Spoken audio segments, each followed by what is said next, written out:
자, 오늘 말씀은 이렇게 시작하고 싶습니다. 도대체 바람이 왜 부는 것일까? 우리는 바람을 분다라고 말합니다. 선풍기를 돌리면 선풍기 날개가 바람을 불어주죠.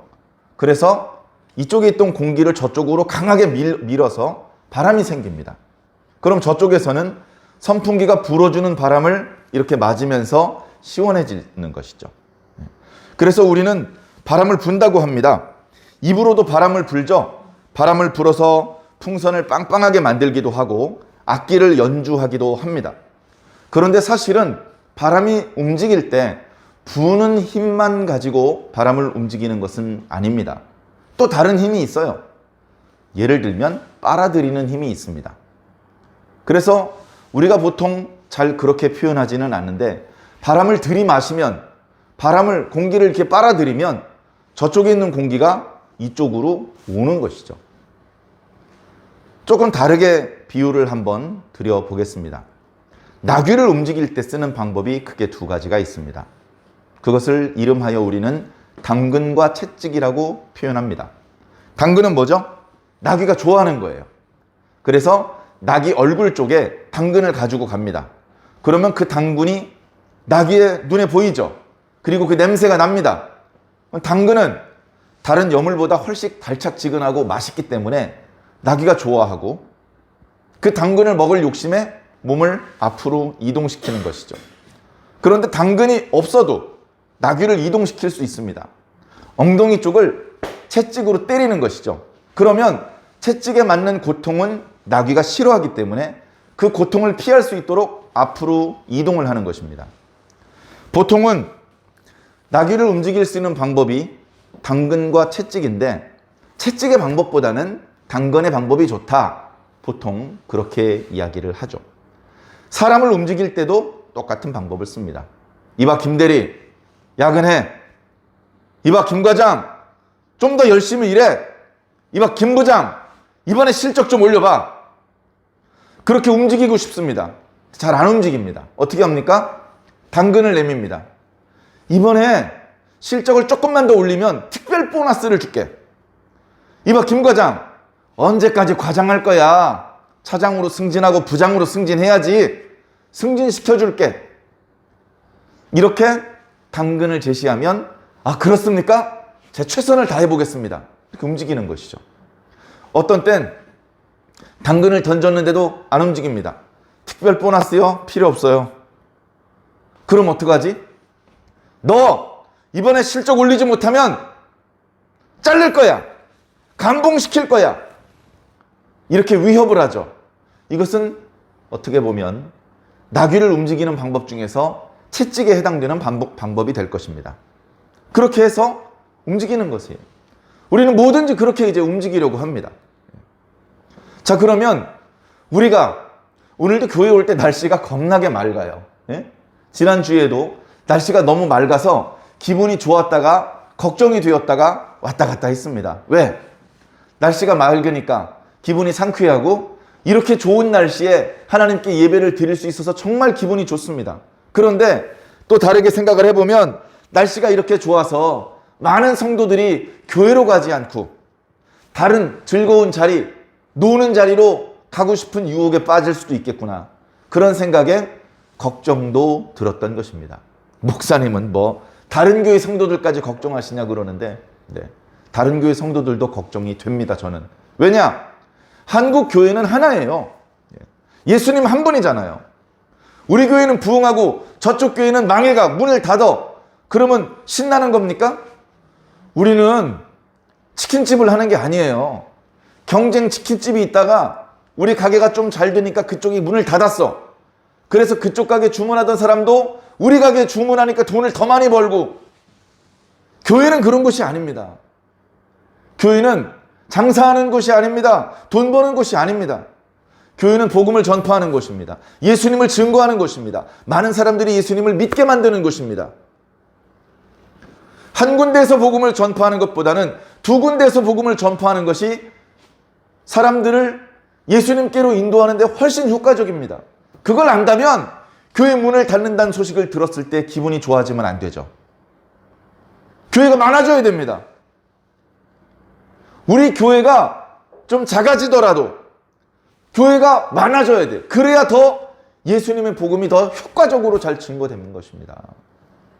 거기까지 내다보는 사람은 자기 교회에 등록된 사람의 숫자만 가지고 연연하지 않죠. 자기 교회에 등록된 교인들의 건강, 자기 교회에 등록된 교인들의 믿음만 생각하지 않습니다.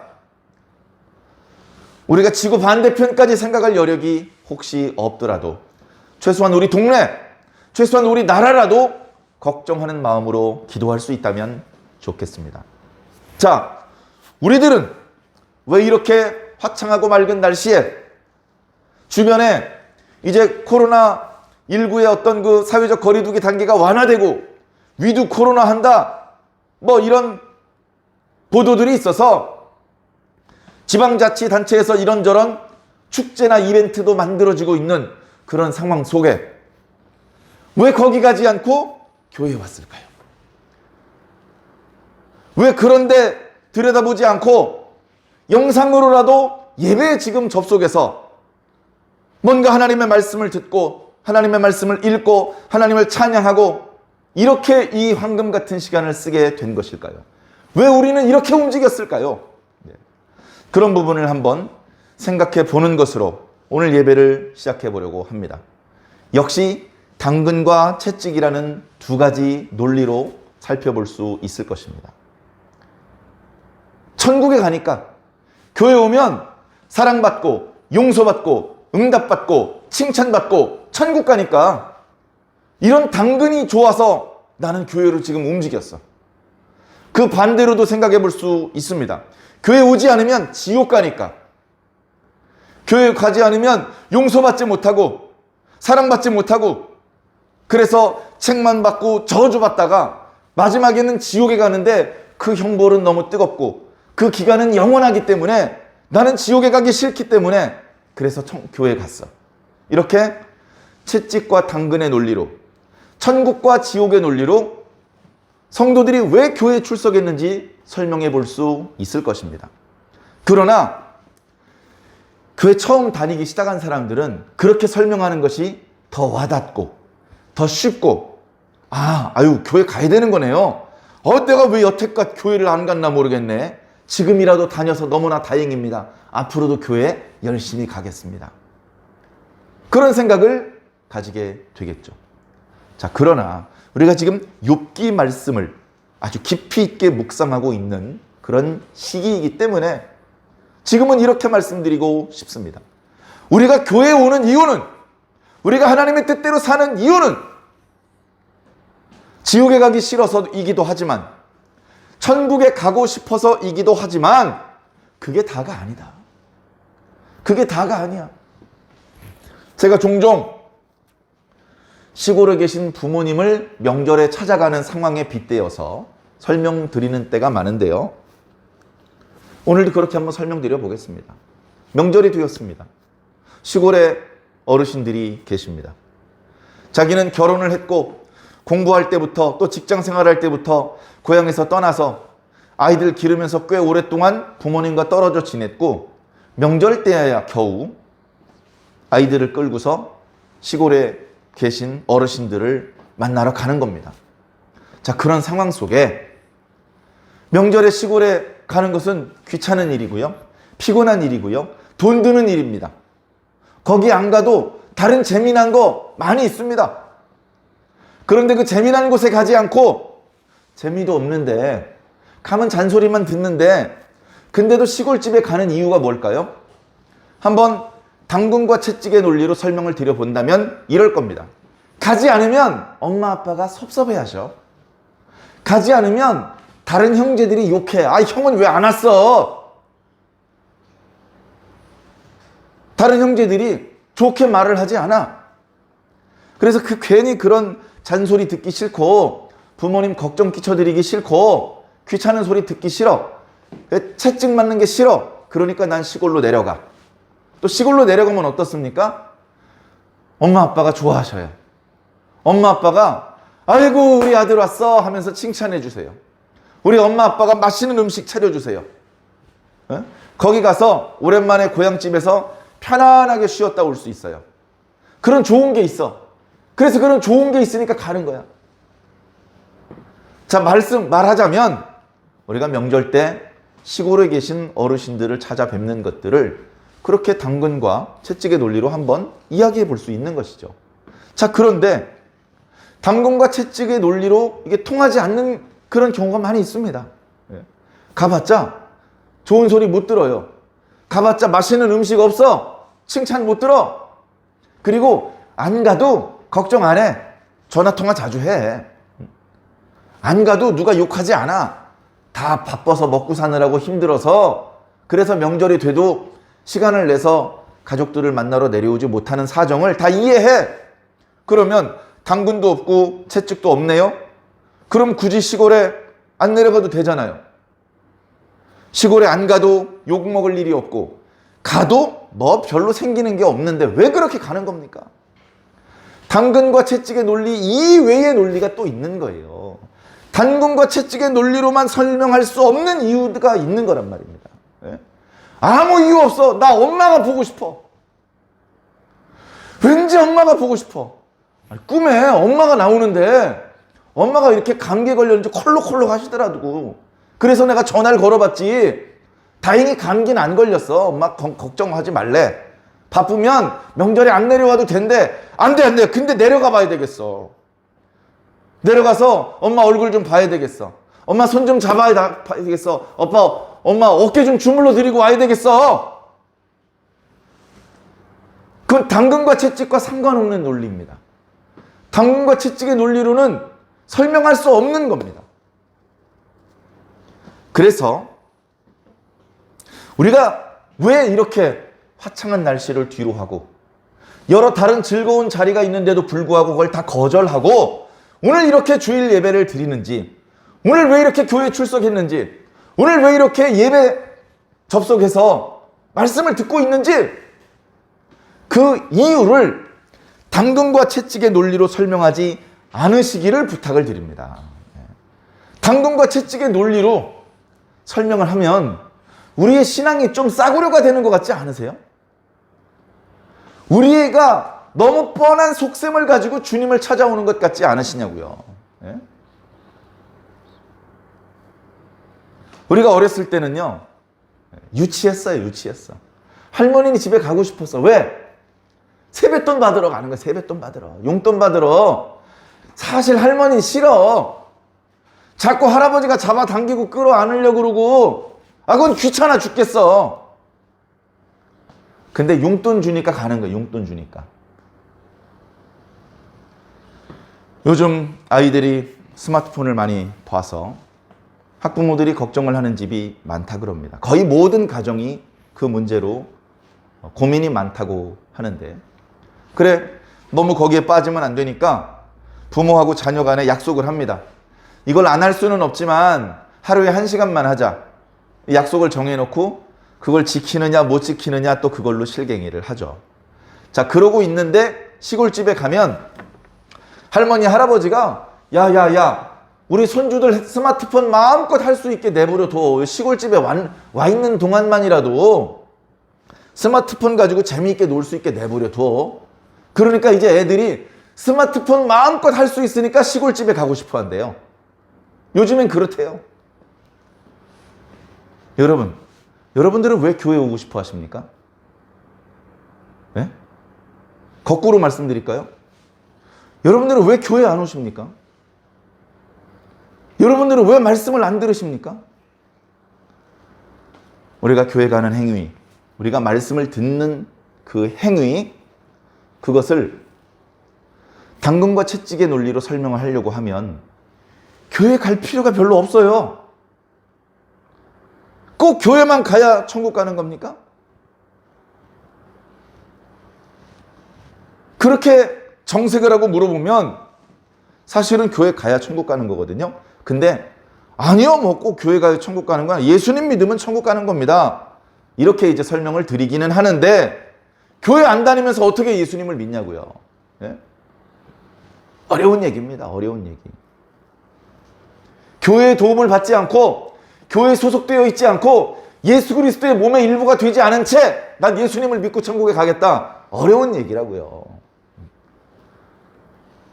정말 신앙이 깊어지고 말씀의 뜻을 헤아린다면 교회를 떠나서 교회와 상관없이 난 예수님하고 직접 만난다, 그렇게 말하지 않습니다. 오래 신앙한 사람일수록, 신앙이 깊을수록 여러 가지로 잡음이 있더라도 교회로 들어갑니다. 교회를 통해서 예수님을 만나는 것이 하나님께서 우리에게 허락해 주신 방법이라는 것을 이해하기 때문이죠. 그래서 우리는 우리의 신앙을 당근과 채찍의 논리로 다 갖다 붙이면 안 됩니다. 당근과 채찍이라는 제가 표현을 썼는데요. 그것을 어렵게 다른 말로 표현하면 인과율입니다. 인과율. 인과율. 원인과 결과죠. 원인이 결과를 만든다, 이런 생각입니다. 이게 틀렸습니까? 틀린 건 아니죠. 자, 우리가 교회에 갔어요. 어떤 원인이 있냐 이거죠. 당근을 원해서, 채찍이 싫어서. 이런 원인과 결과로 우리가 그 행동을 한 그 결과를 설명을 하는 겁니다. 우리가 천국에 갔어요. 어떻게 천국에 갈 수 있었지? 우리가 세상을 살고 있을 때 예수님 믿으면서 선한 일을 많이 했어. 그랬기 때문에 지금 이렇게 천국에 간 거야. 이렇게 행동과 그 행동에 따른 결과를 연결 짓는 거, 그걸 인과율이라고 말해요. 조금 이제 어려운 말로 행위, 화, 복, 이렇게 조금 더 구체적으로 말할 수도 있겠습니다. 우리의 행위가, 어떤 행위가 화를 불러오고 어떤 행위가 복을 불러오는지에 대한 그런 가치관, 그런 생각, 그게 인과율이에요. 그걸 제가 조금 전에 당근과 채찍의 논리라는 일반적인 표현으로 한번 설명을 해 본 것입니다. 그런데 이게 다 맞아떨어지지 않는다니까요. 당근과 채찍의 논리만으로 우리가 명절 때 시골에 내려가는 행위를, 우리가 주일 때 교회에 출석하는 행위를 다 설명할 수가 없어요. 그리고 우리가 교회 오는 이유가, 우리가 시골에 내려가는 이유가 이것뿐이라면 좀 그 사람은 싸구려 같은 거야. 아이고, 너 지금 나이가 몇 살인데 아직도 세뱃돈 받으러 시골 내려가니? 아니, 세뱃돈은 안 받아. 야, 임마, 시골 내려가면 뭐 이렇게 바리바리 싸주는 것도 받아오고 뭐 그게 좋아서 가는 거라며. 그렇게 되는 거면, 그죠? 엄마가 좋아서가 아니고 엄마가 주는 것들이 좋아서 가는 거라면 이거 좀 문제가 있는 겁니다. 우리가 신앙을 하는 것도 똑같습니다. 하나님을 좋아하는 게 아니고 하나님께서 주시는 축복, 응답, 용서, 사랑, 천국, 이게 좋아서 가는 거라면 이게 좀 문제가 있는 거라고요. 문제가 있는 거라니까요. 우리는 어쩌면 그런 수준에서 우리의 신앙이 출발했는지 모릅니다. 그러나 신앙을 했는지 1년이 지났는데 10년이 지났는데 아직도 출발선상에 머물러 있으면 안 되죠. 아직 결승 테이프를 끊는 위치는 아니라 하더라도 상당히 출발선으로부터는 멀리 떨어져서 전진해 있어야 되는 겁니다. 성장해 있어야 되고 성숙해 있어야 되는 겁니다. 교회를 가는 이유가 달라져야 돼요. 처음에 교회를 갑니다. 어렸을 때 사탕 주는 것 때문에 가요. 옛날에는 교회 가야 사탕을 공짜로 줬어요. 좀 컸습니다. 요즘에는 다 남자 여자 공학인데요. 과거에는 남자 중학교, 여자 중학교가 분리되어 있는 경우가 더 많았습니다. 그런데 교회를 가니까 여학생을 만날 수가 있어요. 교회를 가니까 오빠를 만날 수가 있는 거예요. 예수님도 좋지만 오빠를 만날 수 있으니까 교회를 갑니다.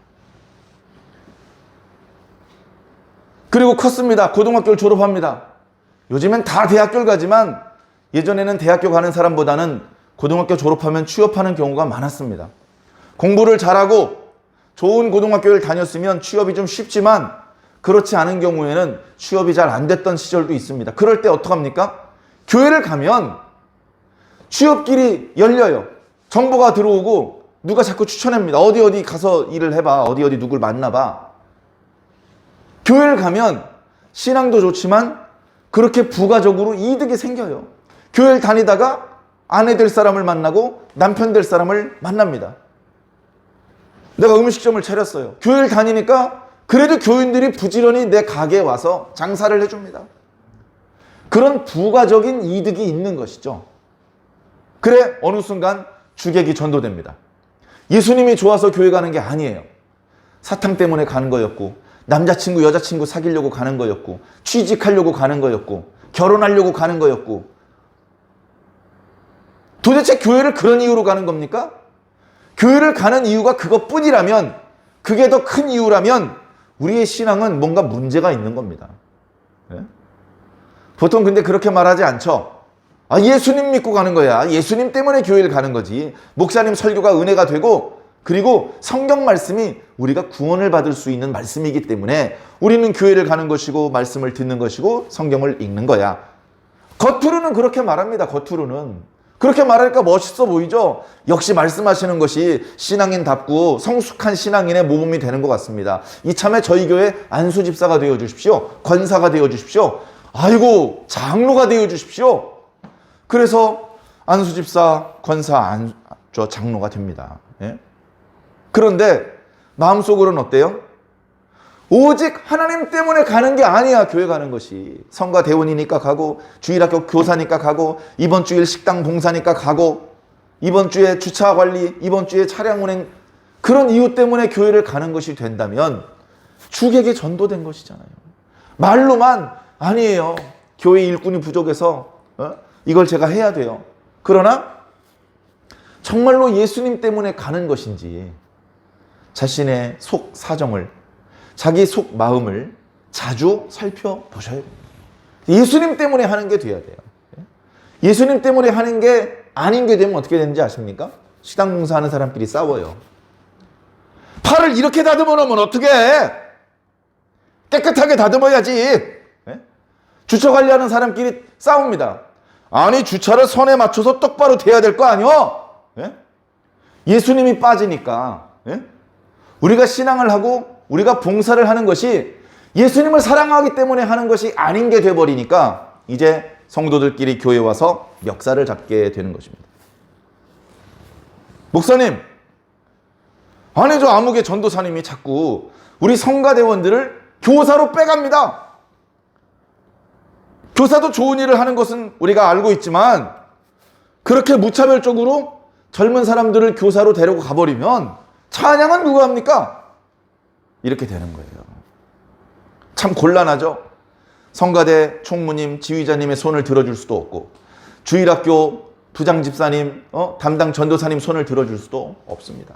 다 주님의 일을 하는 것이고 이 일도 필요하고 저 일도 소중한 일이기 때문에 누구 한 편만 편들어줄 수가 없는 것이죠. 그럴 때는 다시 초심으로 돌아가야 됩니다. 우리가 도대체 왜 교회를 다니는 것인가? 우리가 교회를 다니면서 왜 그런저런 봉사활동들을 하는 것인가? 네? 당근 때문입니까?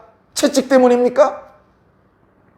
당근과 채찍 때문에 하는 행동들은 오래가지 못해요. 네? 오래가지 못합니다. 월급을 한 달에 1,000만 원을 받는 사람이 있다고 칩시다.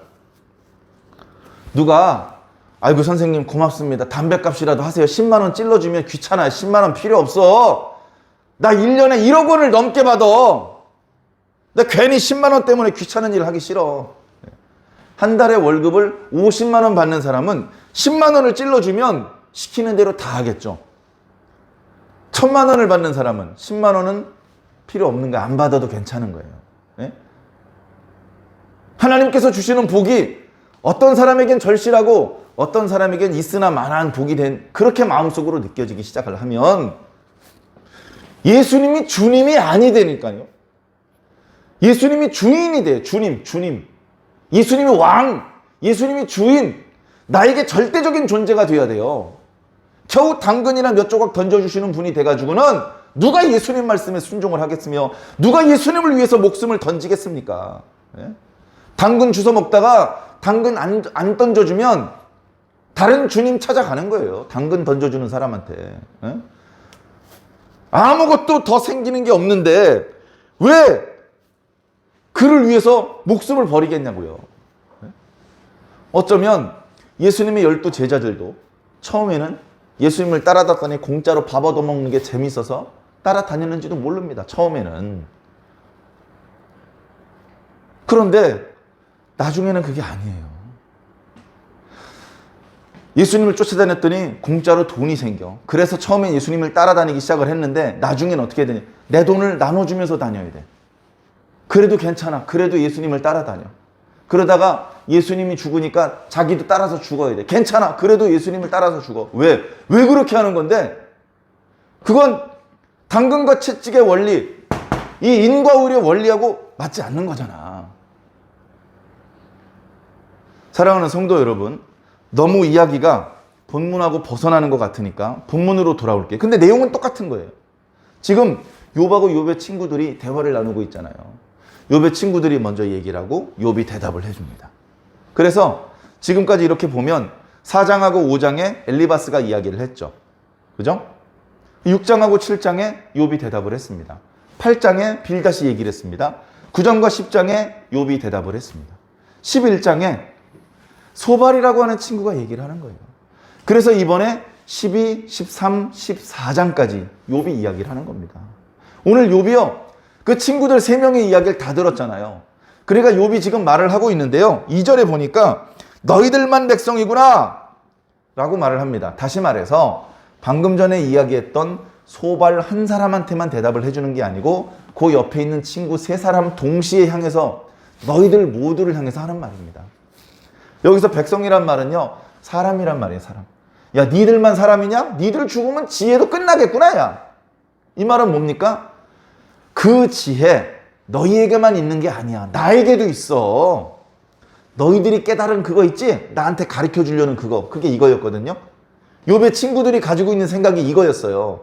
이거를 욥이 자꾸 부정하는 것 같으니까 욥, 어리석은 생각, 쓸데없는 생각 그만하고 우리 말을 들어. 우리의 가치관을 받아들여. 죄를 짓지 않고서는 너가 지금 당하고 있는 그런 고난을 당할 수가 없어. 하나님이 살아계시다면. 근데 하나님이 살아계시잖아. 그런데 넌 고난받고 있잖아. 그러니까 뭐야? 넌 죄를 지은 거야. 네가 어리석어서 네가 무슨 죄를 저질렀는지 까먹었는지 몰라. 우리는 우리가 저지른 죄를 다 기억하지 못해. 그렇게 연약해. 우린 미련하고 한계가 있어. 그걸 하나님께서 아시니까 구체적으로 무슨 잘못을 저질렀는지 다 자백하지 않아도 돼. 무릎을 꿇어. 회개해. 하나님께 손을 들어. 그러면 하나님께서 용서해 주시는 분이야. 하나님 그렇게 빡빡한 분 아니야. 하나님의 자비를 받아. 그래야 빨리 고난의 수렁에서 빠져나올 것 아닌가. 친구 3명이 다 똑같은 얘기를 하는 거예요. 똑같은 얘기를 하는 겁니다. 자, 말씀을 볼까요? 3절. 나도 너희 같이 생각이 있다. 너희만 못하지 않다. 그 같은 일을 누가 모르겠느냐. 야, 이걸 누가 몰라? 나도 알아. 사랑하는 성도 여러분, 욥도 이번에 이렇게 고난을 직접 경험하기 전까지는 이런 생각을 가지고 있었습니다. 욥이 어떤 상태였습니까? 남달리 지혜로운 사람이었습니다. 남달리 부유한 사람이었습니다. 왜 그렇게 지혜롭고 왜 그렇게 부유했죠? 욥이 평소에 하나님 앞에 정직하고 온전하게 살았기 때문에 그 욥의 행동에 대하여 하나님께서 복을 베풀어 주셨기 때문입니다. 욥은 그렇게 생각을 했어요. 하나님께서 나의 선행을 좋게 생각하셔서 나에게 이렇게 복을 주시는구나. 그렇다면 어떻게 해야 돼? 하나님께서 기뻐하시는 선행을 더 열심히 해야지. 하나님께서 싫어하시는 죄는 안 저질러야지. 혹시 우리 자녀들 중에서 자기도 모르게 죄를 지었다면 그것이 형벌로 오기 전에 하나님 앞에 제사를 드려서 용서를 받아야 돼. 그런 삶을 살았단 말이죠, 욥이.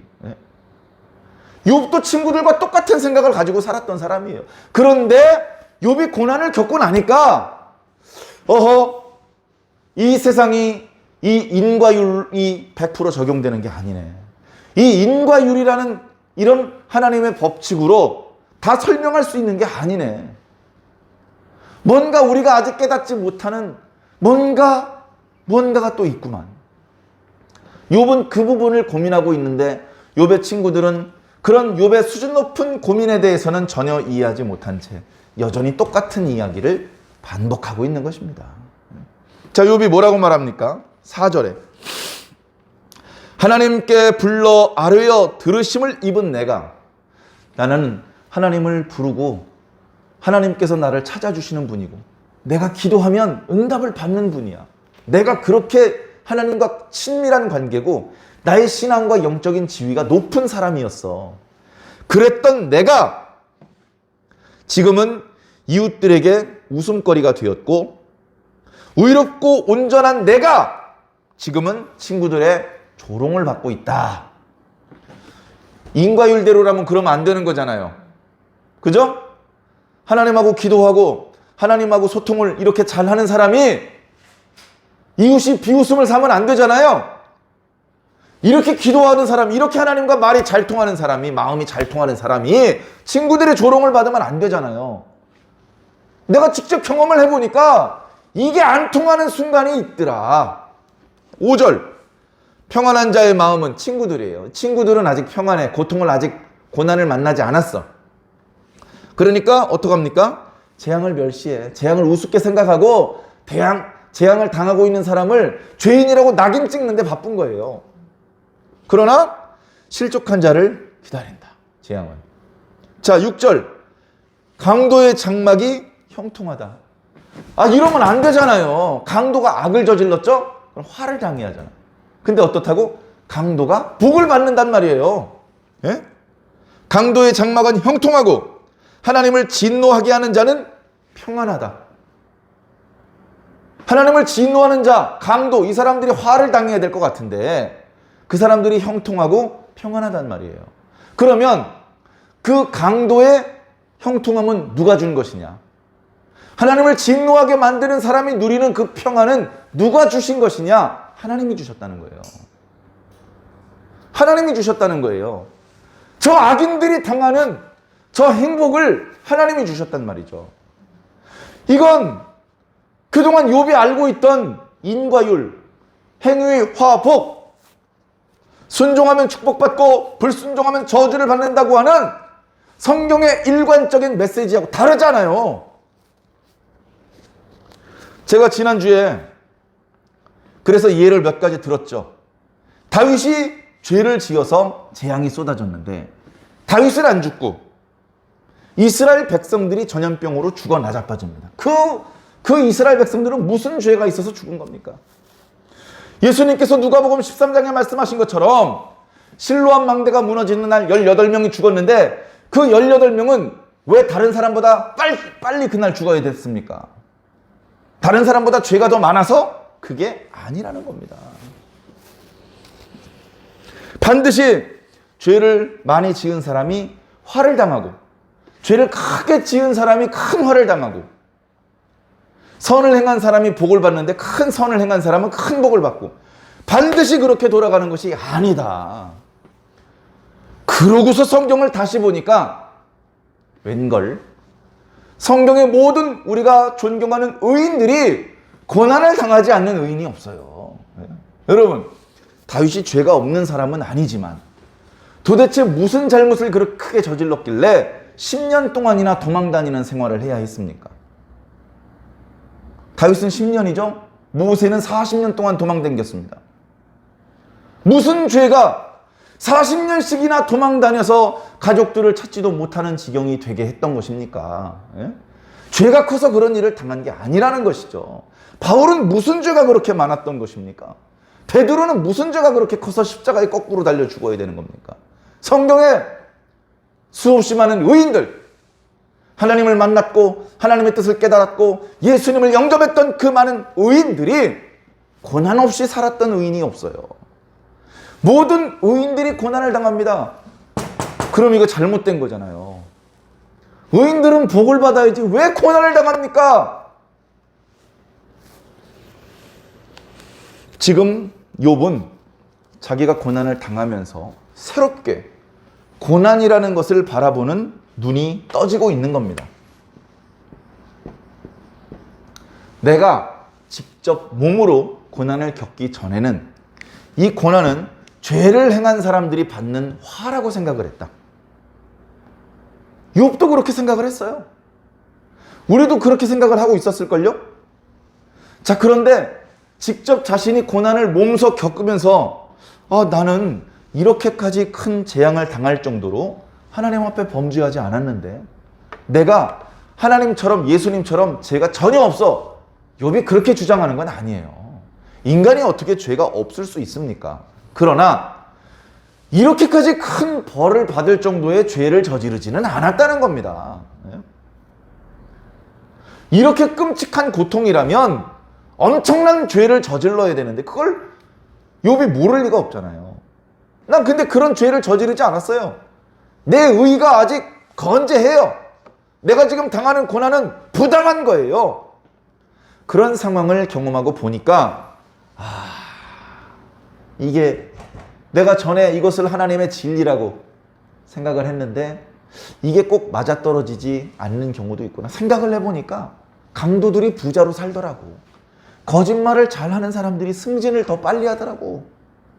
그것을 전에는 잘 못 느끼고 지나쳤는데 고난을 겪고 나서 지나간 세월 동안 본인이 경험했던 것들을 종합해보니 이 인과율이 다 맞아떨어지는 것이 아니구나라는 것을 깨닫게 되는 것이죠. 우리도 마찬가지입니다. 제가 오늘 예배 시작할 때 읽었던 묵도 말씀, 베드로전서 말씀인데요. 의인들이 고난을 받습니다. 죄가 있어서 악인들보다 더 큰 죄를 저질렀기 때문에 고난을 받는 게 아니고요. 죄가 없는데 고난을 더 받아요. 그래서 그 고난을 이름하여 애매한 고난이라고 베드로 사도는 설명하고 있습니다. 애매한 고난. 도대체 내가 왜 이 고난을 받아야 되는지 이해가 안 돼. 근데 고난이 자꾸 와. 너무 심해. 고난을 주시는 분이 하나님이에요. 그래서 어떡합니까? 하나님께 기도합니다. 하나님께 피합니다. 그게 우리 의인들의 모습입니다. 예수님을 베드로보다 잘 믿는 사람이 어디 있어요? 근데 왜 거꾸로 십자가에 달려서 죽어야 됩니까? 바울보다 전도 많이 한 사람 어디 있어요? 근데 왜 그렇게 처참하게 순교를 당해야만 됩니까? 예? 이사야처럼 담대하게 하나님의 말씀을 선포한 자가 어디 있어요? 근데 왜 그의 몸은 톱질을 당해야 됩니까? 사랑하는 성도 여러분, 우리가 지금 신앙을 지금 왜 하고 있는지 생각해 보셔야 됩니다. 당근과 채찍 때문에 신앙하는 사람들, 순종하면 천국 가고 불순종하면 지옥 가기 때문에 천국은 가고 싶고 지옥은 가기 싫어서 천국 신앙생활을 하시는 분들은 천국에 갈 때까지 신앙을 지속하기가 어려워요. 그래서 우리는 하나님의 말씀을 좀 더 깊이 있게 살펴보아야 됩니다. 고난을 바라보는 자, 고난이요 두 가지가 있죠. 금방 말씀드렸던 애매한 고난. 내가 잘못을 해서 당하는 고난이 아니야. 굳이 이유가 있다면 내가 정직하기 때문에 당하는 고난이야. 내가 예수님을 잘 믿기 때문에 당하는 고난이야. 이런 고난은 피할 수가 없어요. 이런 고난은 안 당하려고. 내가 예수님을 잘 믿으면 고난을 당하니까 예수님을 잘 안 믿어야지. 내가 예수님을 시인했다가는 순교를 당하니까 예수님을 부인해야지. 이런 쪽으로 가면 안 됩니다. 고난을 두려워하지 않아야 됩니다. 그런데 우리가 잘못해서 당하는 고난도 있어요. 우리가 잘못해서. 우리 잘못해서 당하는 고난도 있단 말이죠. 자, 그래서 우리가 고난을 당하면 우리가 기본적으로 죄가 없는 사람이 아니기 때문에 이 고난이 이쪽에 해당하는 고난인지 이쪽에다 해당하는 고난인지 함부로 말할 수 없어요. 말을 함부로 하면 안 된단 말이죠. 욥의 친구들 얼마나 말을 함부로 합니까?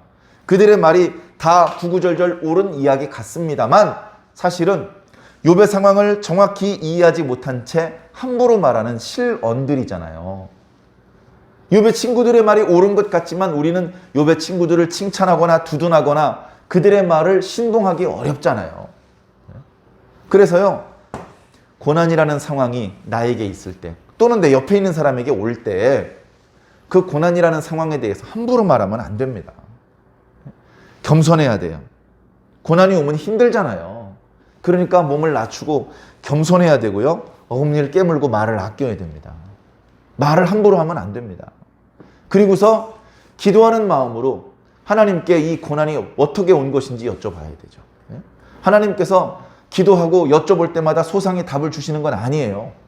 그러나 마음속으로 깨닫는 것이죠. 내가 그리스도를 믿는 그 까닭으로, 내가 주님을 열심히 믿는 그 이유 때문에 당하는 고난이라면 부끄러워할 필요가 없습니다. 오히려 기뻐하라고 성경은 말씀하고 있습니다.